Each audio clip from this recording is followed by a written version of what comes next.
당신은 시간을 뚫고 이 땅 가운데 오셨네. 우리 없는 하늘 원치 않아 우리 삶에 오셨네. 자신의 편안 버리고 우리에게 평안 주셨네. 가장 낮은 자의 모습으로 우리 삶에 오셨네.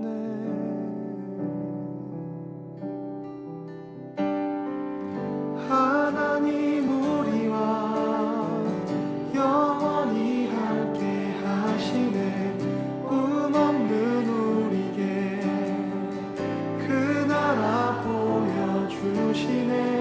연약한 자들의 친구가 되어주시고 힘없는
쉬운 질그릇과 같으나 때론 낙심해도 포기치 않음은 예수의 생명이 내 안에 있기에 내 삶의 동행자 나의 예수님, 나는 기대가 없는 어린 나귀 같으나 때로 쓰러지나 다시 일어남도 예수의 생명이 내 안에 있기에 나의 약함은 나의 자랑이요 나의 실패는 나의 간증이요 나의 아픔은 나의 영광이니 그 부르심 따라 내가 걸어갑니다.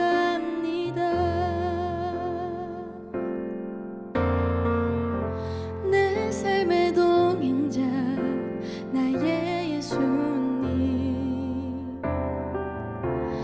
나는 기대가 없는 어린 나귀 같으나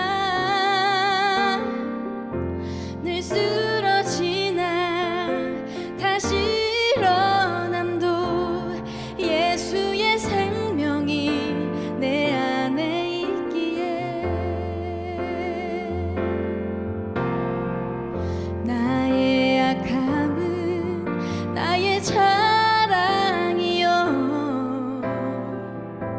나의 실패는 나의 간증이요 나의 아픔은 나의 영광이니 그 부르심 따라 내가 걸어갑니다.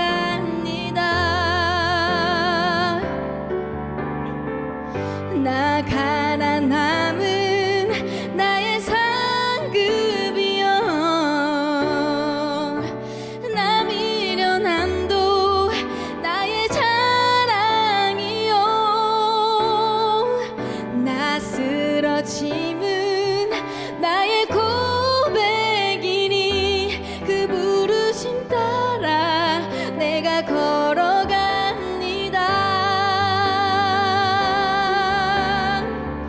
나의 약함은 나의 자랑이요 나의 실패는 나의 간증이요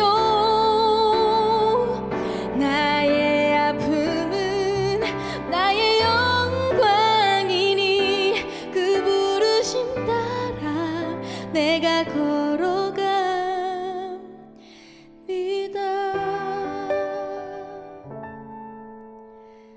그 부르심 따라 내가 걸어갑니다.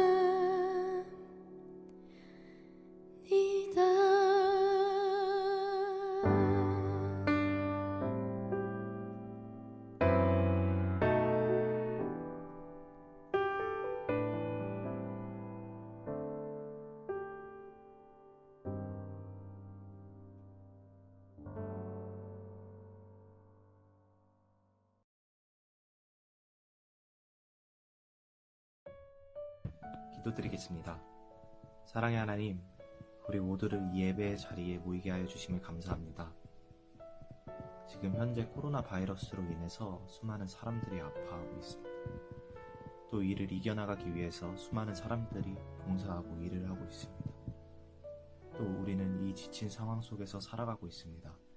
하나님, 이 상황 속에서도 우리에게 평안과 위로를 더하여 주시고 늘 주님과 동행하며 살아갈 수 있는 지혜를 더하여 주세요.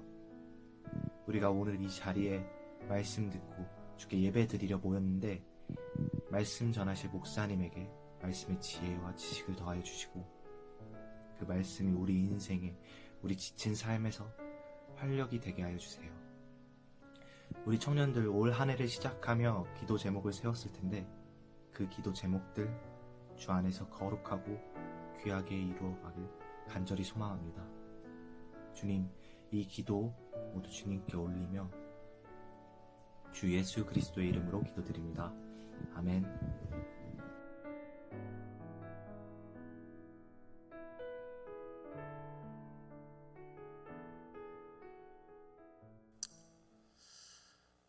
할렐루야. 거룩한 주일 예배 가운데 나오신 여러분들 주님의 이름으로 축복합니다. 광고의 말씀을 전해드립니다.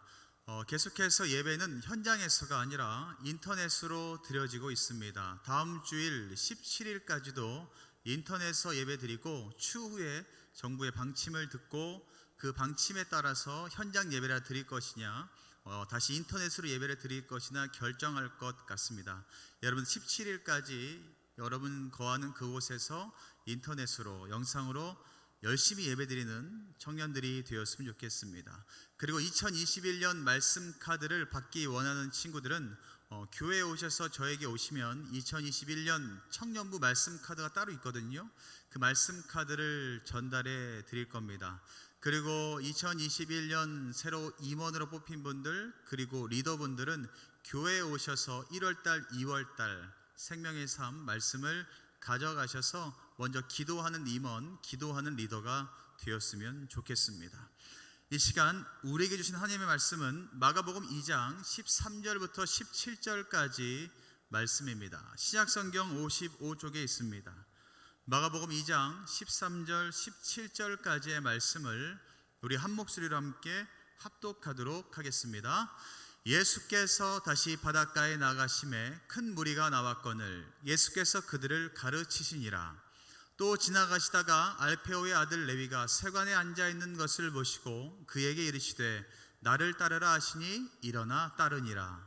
그의 집에 앉아 잡수실 때에 많은 세리와 죄인들이 예수와 그의 제자들과 함께 앉았으니 이는 그러한 사람들이 많이 있어서 예수를 따름이러라. 바리새인의 서기관들이 예수께서 죄인 및 세리들과 함께 잡수시는 것을 보고 그의 제자들에게 이르되 어찌하여 세리 및 죄인들과 함께 먹는가? 예수께서 들으시고 그들에게 이르시되 건강한 자에게는 의사가 쓸데없고 병든 자에게라야 쓸데있느니라. 나는 의인을 부르러 온 것이 아니요 죄인을 부르러 왔노라 하시니라. 아멘. 드려진 예물 위해서 함께 기도하도록 하겠습니다. 사랑과 은혜가 충만하신 하나님 은혜를 감사드립니다. 오늘도 거룩한 주일 각자의 그 자리에서 주님께 나아가 주님을 모시고 예배할 수 있도록 은혜를 더하여 주심을 감사합니다. 전 세계의 그 아픔으로 인하여서 아버지 많은 이들이 고통받고 있는 이때에 우리 주님께서 그 한 사람 한 사람 온전히 찾아가 주셔서 그 고통에서 나음받게 하여 주시고 해방의 은혜를 경험할 수 있도록 주여 속히 우리와 함께 하여 주시고 온전히 치료의 능력을 더하여 주시옵소서. 이 시간 예물 드리며 주님께 감사한 마음 담아 예물 드립니다. 하나님 그 예물 드린 손길들 한 사람 한 사람 다 기억하여 주시고 그들의 삶의 자리 가운데 하나님의 놀라운 풍성한 은혜가 충만하게 나타날 수 있도록 우리 하나님 온전히 역사하여 주시옵소서. 각자의 그 자리 가운데 우리 주님 친히 함께하여 주실 줄 믿으며 예수 그리스도의 이름으로 간절히 기도드리옵나이다. 아멘. 할렐루야. 우리 앞뒤 옆 사람과 함께 인사할까요? 사랑하고 축복합니다. 사랑하고 축복합니다.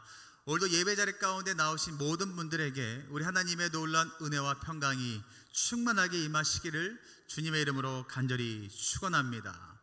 여러분들 혹시 사람이 가지고 있는 많은 죄악된 모습 가운데 가장 많이 나오는 것이 무엇이라고 생각하세요?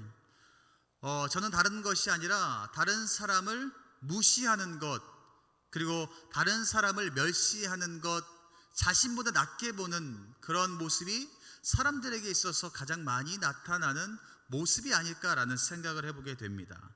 자신의 우월감을 가지고 자신보다 낫지도 않는데 내 생각만 가지고 내가 그 사람을 무시하고 낮게 보고 깔보는 모습들, 이 세상에 많이 팽배해 있는 것 같습니다. 아마 이런 모습은 저뿐만 아니라 그 누구도 다 가지고 있는 모습인 것 같아요. 예전에 골목식당이라는 프로를 보면서 한 식당 주인 아주머니께서 이러한 인터뷰를 하시더라고요. 어떤 인터뷰를 하냐면, 내가 식당에서 6,000원짜리 음식을 파니 손님들이 나를 6,000원짜리 사람으로 바라보고 대하는 것 같아서 너무나 속상합니다 라는 그 말을 한 방송을 통해서 보게 되었어요. 이 말을 보면서 야, 사람이 얼마나 죄성이 많은가, 얼마나 많은 사람들이 이러한 모습으로 세상을 살아가고 있나라는 생각을 해보게 되었어요. 이러한 모습이 세상에만 존재할까요? 절대 그렇지 않아요. 교회 안에도 이 세상의 모습과 똑같은 상황들이 많이 나타나고 있습니다. 교회에 오면 우리 주님께서 모든 교회 가운데 주인 의식을 가지고 봉사하고 섬기고 나누라 라고 말씀하셨는데 불구하고 우리는 어떻게 해요? 주인 의식을 가지고 남에게 대접받기를 원해요. 남에게 더욱더 섬김받기를 원해요. 나는 하지 않으면서 왜 저 사람은 나에게 인사하지 않지?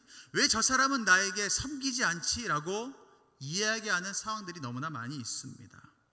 직분의 높음과 낮음이 있다고 여기면서 남을 무시하는 사람들도 있고요. 그리고 섬김만 받으려고 하는 사람들도 너무나 많이 있습니다. 세상과 교회 그 어디에도 이러한 인간이 가지고 있는 죄성의 모습은 다 존재합니다. 왜요? 우리 인간은 죄인이기 때문이죠. 무슨 말이 필요하겠어요? 머리부터 발끝까지 모든 것들이 다 죄인의 모습으로 살아가고 있기 때문입니다. 그렇기에 우리는 사람의 힘이 아니라, 환경의 그런 힘이 아니라 하나님의 은혜가 꼭 필요하다라는 것을 여러분들 고백하시기를 바랍니다. 그리고 하나님의 은혜로 인하여서 우리는 하나님께서 허락하신 깨끗함을 받을 수 있다라는 것도 여러분들 믿으시기를 바랍니다. 오늘도 말씀에 누가 진정한 부르심에 응답하는 사람인지에 대해서 나오고 있습니다. 이 당시에 예수님께서 많이 들림받았던 그 별명이 무엇이었냐면 세리와 죄인의 친구라는 별명을 많이 들으셨어요. 그만큼 예수님께서는 세리들과 그리고 죄인들과 함께 하시고 식사하기를 즐기셨습니다. 왜 예수님께서는 굳이 세상적으로 높은 사람들, 명망이 높은 사람들, 부자들 이런 사람들과 어울리지 않으시고 굳이 세상에서 죄인이라고 이야기하는 사람들과 그 사람에게만 찾아가서 서로 대화하시고 말씀하시고 떡을 떼며 나누셨을까요? 17절 말씀에 이렇게 나와 있어요. 예수께서 들으시고 그들에게 이르시되 건강한 자에게는 의사가 쓸데없고 병든 자에게라야 쓸데있느니라 라고 우리 예수님께서 말씀하십니다. 그 아픔으로 병든 사람은 과연 누구이길래 아프고 병든 사람에게만 내가 찾아가서 의사의 손길이 필요했던 것처럼 내가 그들의 마음을, 그들의 눈물을, 고통을, 아픔을 닦아 주어야 된다라고 예수님께서 말씀하셨을까요? 오늘도 예수님께서는 제자를 찾으러 나아가십니다. 예수님께서 갈릴리 호수를 이렇게 지나다시다가 그 호숫가에 도착하시죠. 그리고 그 갈릴리 호숫가에서 세관에 앉아있는 알페오의 아들 레위를 발견하게 됩니다. 여러분들, 당시 레위라는 그 직업의 특징이 무엇이었냐면 가버나움에서 로마의 세금 징수를 청구받은 사람이었어요. 다시 말해서 로마 정부에게 위임받아 이 지역의 모든 사람들의 세금을 받아 로마 정부에 대신 내는 사람입니다. 이때에 이 세리들은 자신들이 많은 것을 거두고 로마 정부의 세금을 정해진 것만 내면 나머지는 다 자기의 돈이었어요. 그렇기에 어떻게 행동했을까요? 악랄하게 이 세금을 거두려고 노력했어요.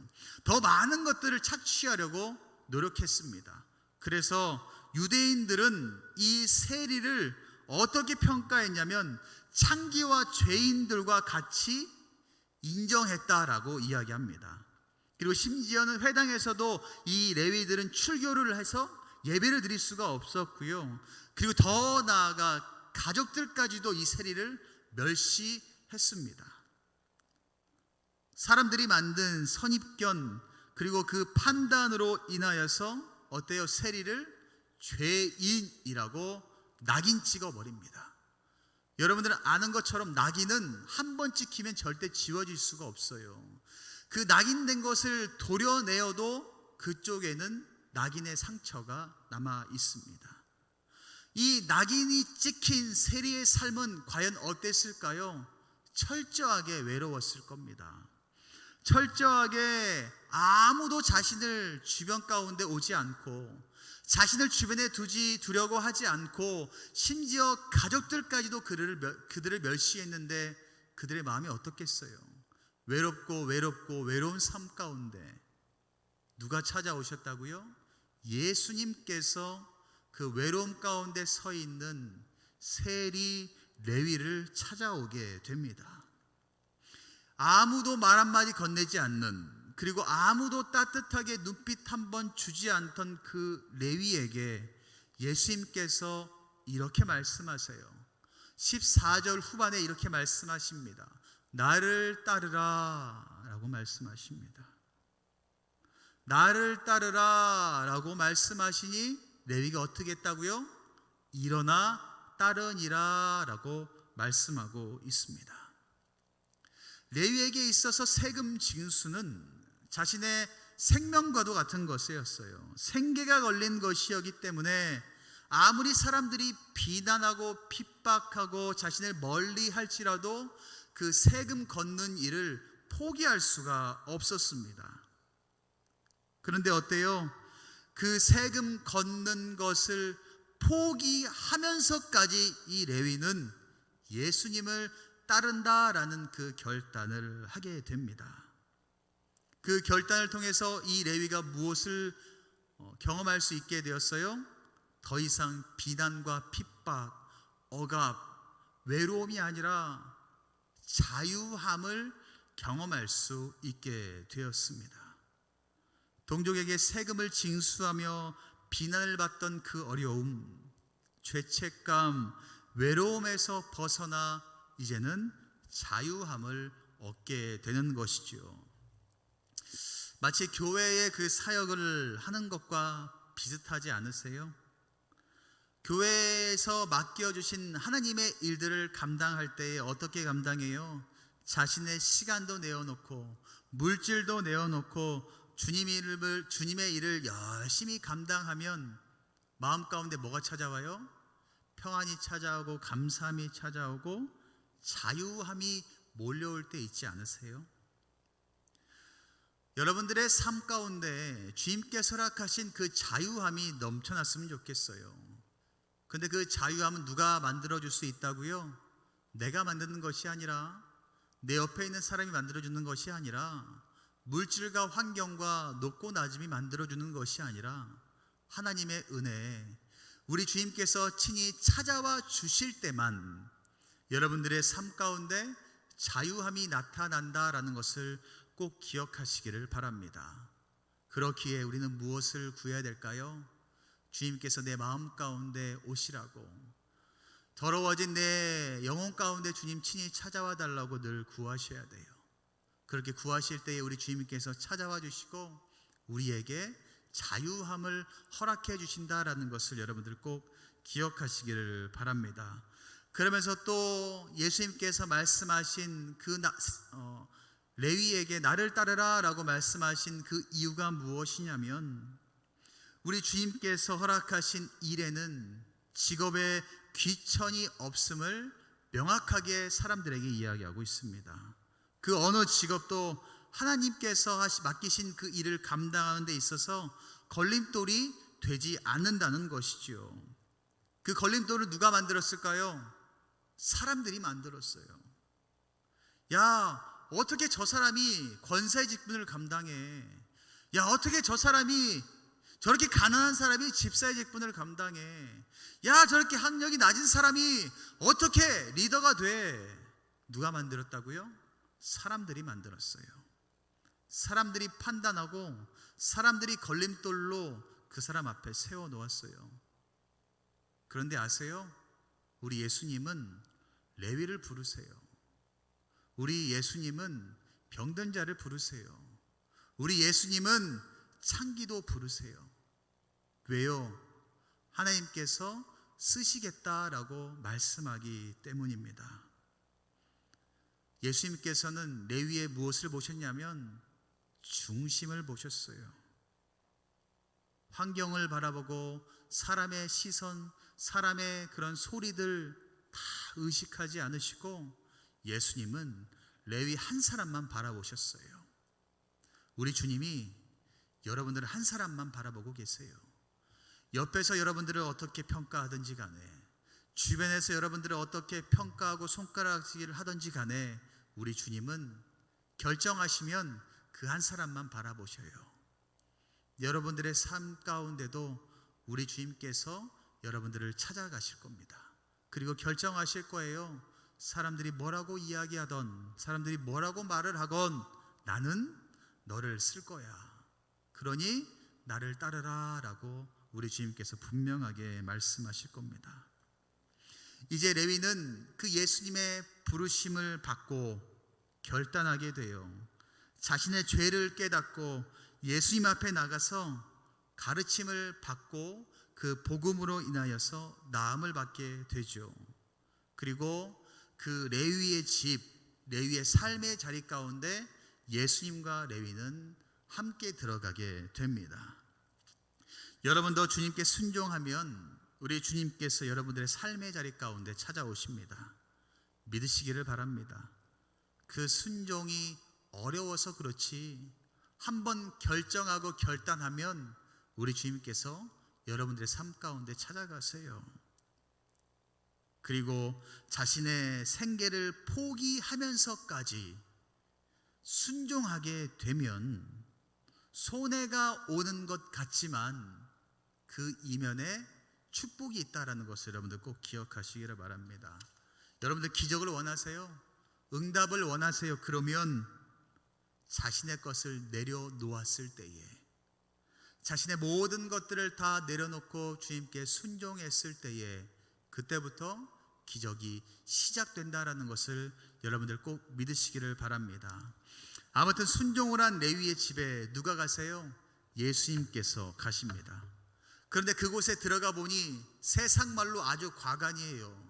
어떤 장면이 나오고 있냐면 15절 말씀에 이렇게 나와 있어요. 그의 집에 앉아 잡수실 때에 많은 세리와 죄인들이 예수와 그의 제자들과 함께 앉았으니 이는 그러한 사람들이 많이 있어서 예수를 따르미러라 라고 이 집의 장면을 표현하고 있습니다. 예수님께서 집에 들어가 보니 세리들이 너무나 많이 있었고 그리고 수많은 죄인까지도 있었습니다. 율법적으로 정죄를 받고 사람들에게 손가락질을 받던 사람들이 그곳에 가득 모여 있었다라는 겁니다. 그런데 그 가운데 예수님께서 들어가시고 사람들과 먹고 마시기 시작하시죠. 바로 예수님을 영접하고 예수님을 믿었다는 그 의미를 가지고 있습니다. 그들이 예수님을 믿고 예수님의 그 말씀을 듣고 순종했을 때, 내가 결단합니다라고 고백했을 때 주님께서는 그 가운데로 들어가시고 그들과 함께 먹고 마시며 그들의 삶을 책임져 주셨다라는 것이지요. 예수님께서 삶의 모든 것을 함께 하시고 온전히 인도하심을 말하고 있습니다.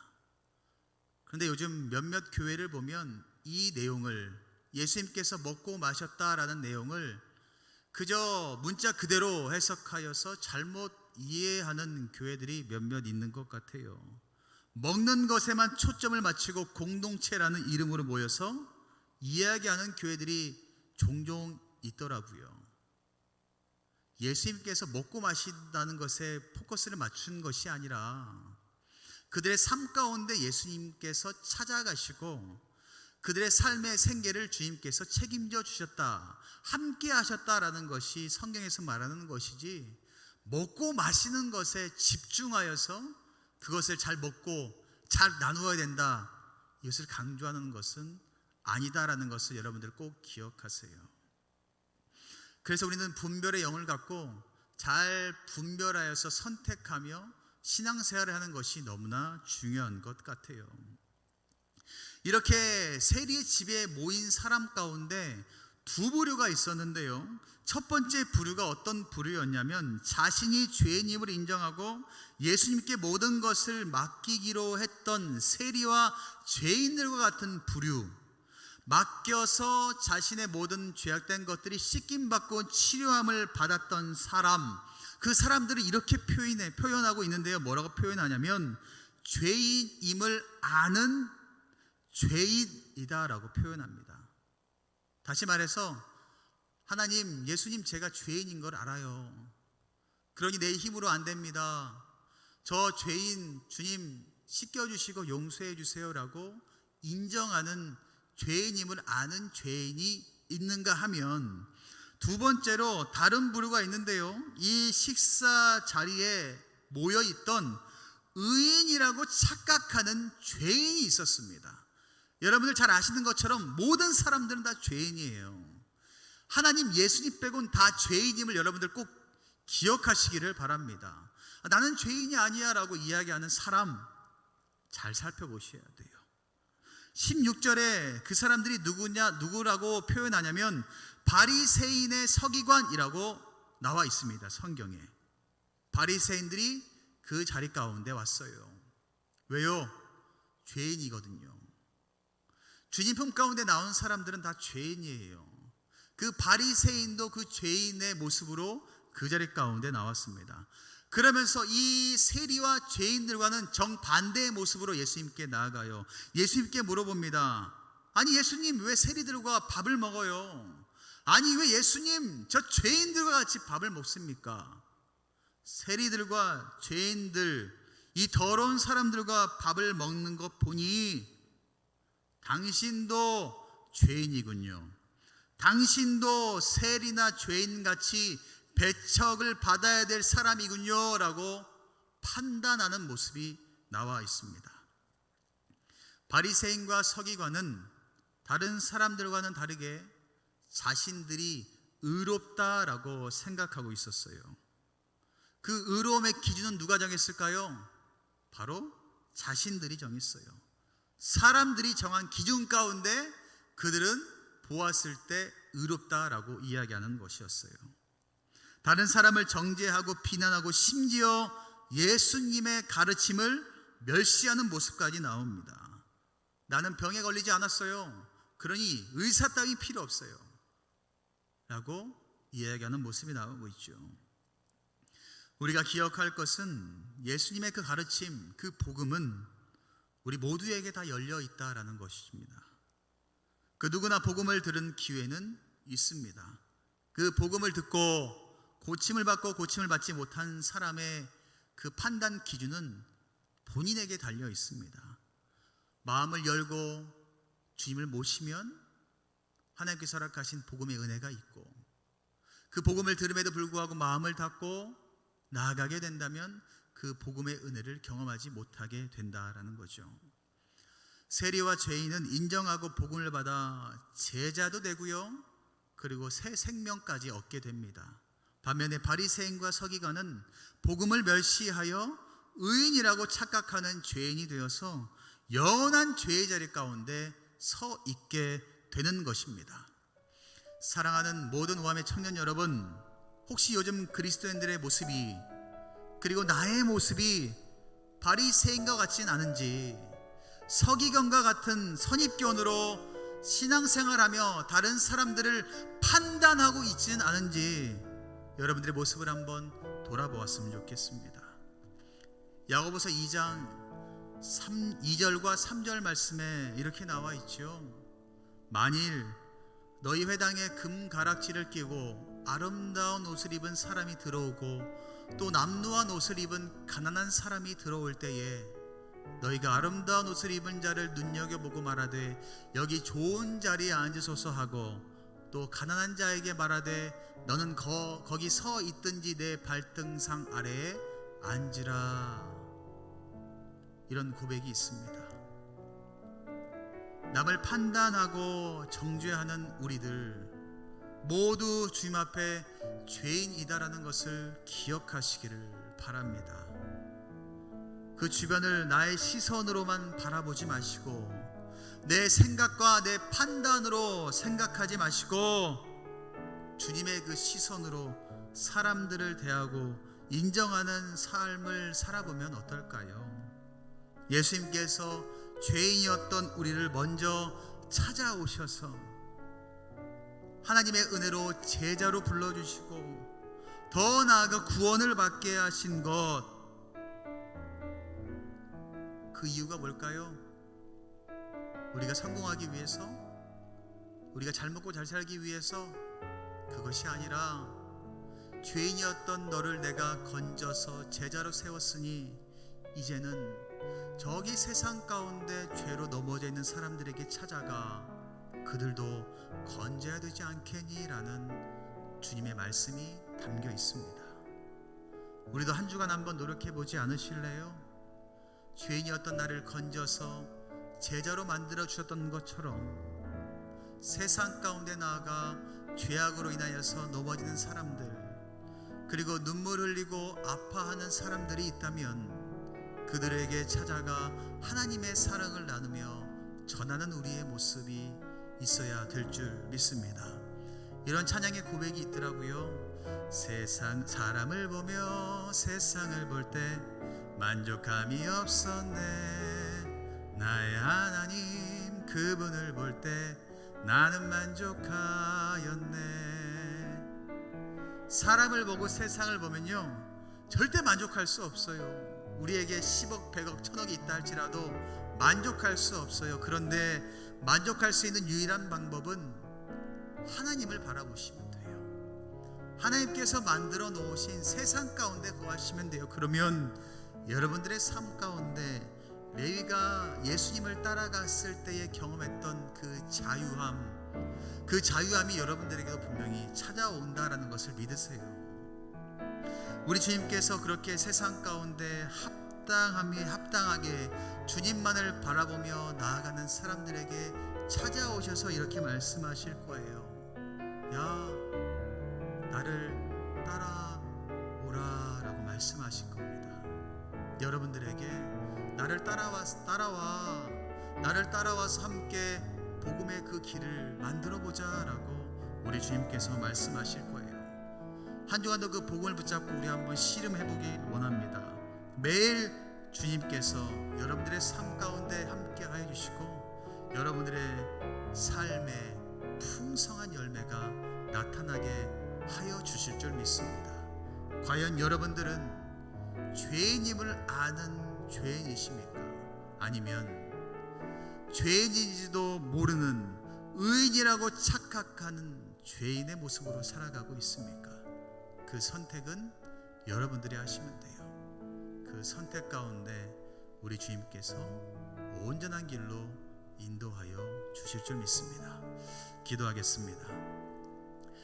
사랑의 하나님 감사합니다. 오늘도 죄 가운데 빠져 있는 우리를 주님께서 친히 찾아와 주셔서 나를 따라오라 라고 말씀하여 주시고 아버지 그 따라감을 통하여 순종함을 통하여 우리의 삶 가운데 레위의 삶 가운데 친히 오셔서 먹고 마시며 모든 것들을 주님께서 인도하셨다는 그 은혜 우리가 이 시간 깨닫기를 원합니다. 우리의 삶 가운데 주님 함께 하여 주셔서 모든 것들이 주님의 은혜임을 기억하며 죄인임을 나를 불러 제자로 만들어 주셨던 그 은혜, 내가 제자가 되어서 세상 가운데 죄악으로 인하여 넘어진 사람들, 아파하는 사람들, 고통받는 사람들, 눈물 짓는 사람들에게 찾아가 하나님의 그 사랑을 전하며 나누는 귀한 예수 그리스도의 제자의 삶을 살아갈 수 있도록 우리의 삶을 인도하여 주시옵소서. 전 세계 가운데 아버지 바이러스로 인하여서 많이 힘들어합니다. 더 이상 눈물 짓는 사람이 나오지 않도록 우리 하나님 하루속히 이 어려움에서 해방, 자유함을 느낄 수 있도록 온전히 인도하여 주시옵소서. 이제는 우리 주 예수 그리스도의 은혜와 하나님의 무한하신 사랑하심과 성령님의 감화 감동 치유 회복 능력 주는 역사가 이제는 죄인임을 알고 깨닫고 나아가는 죄인이 되어 하나님께서 허락하신 그 복음을 붙잡고 세상 가운데 빛과 소금의 역할을 잘 감당하겠다라고 고백하는 모든 믿음의 백성들 머리 위에와 그들의 학업과 생업과 이 나라 민족과 열방과 주님께서 핏값으로 세우신 몸된 교회 위에 이제부터 영원까지 함께 하시기를 간절히 축원하옵나이다. 아멘.